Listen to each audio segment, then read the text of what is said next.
Social media पे बड़ी गर्मा गर्म बहस चल रही है कि समोसे पकोड़े जलेबियाँ खानी चाहिए कि नहीं खानी चाहिए, खाएं तो क्या क्या नुकसान होते हैं और क्या ये खाने से बंदा मर जाता है। तो ऐसा कुछ नहीं है, बंदा नहीं मरता।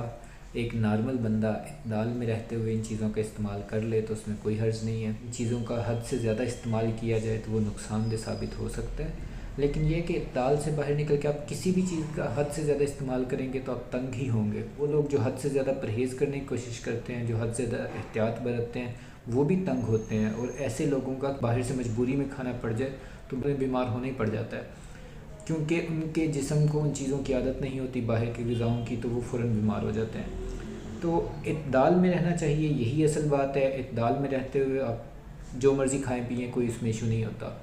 बाज़ारी खाने भी खा सकते हैं, बाकी चीज़ें भी खा पी सकते हैं, लेकिन हद से ज़्यादा इस्तेमाल नहीं करनी। और अगर किसी को किसी किस्म की बीमारी लाहक है, मैदे की, ब्लड प्रेशर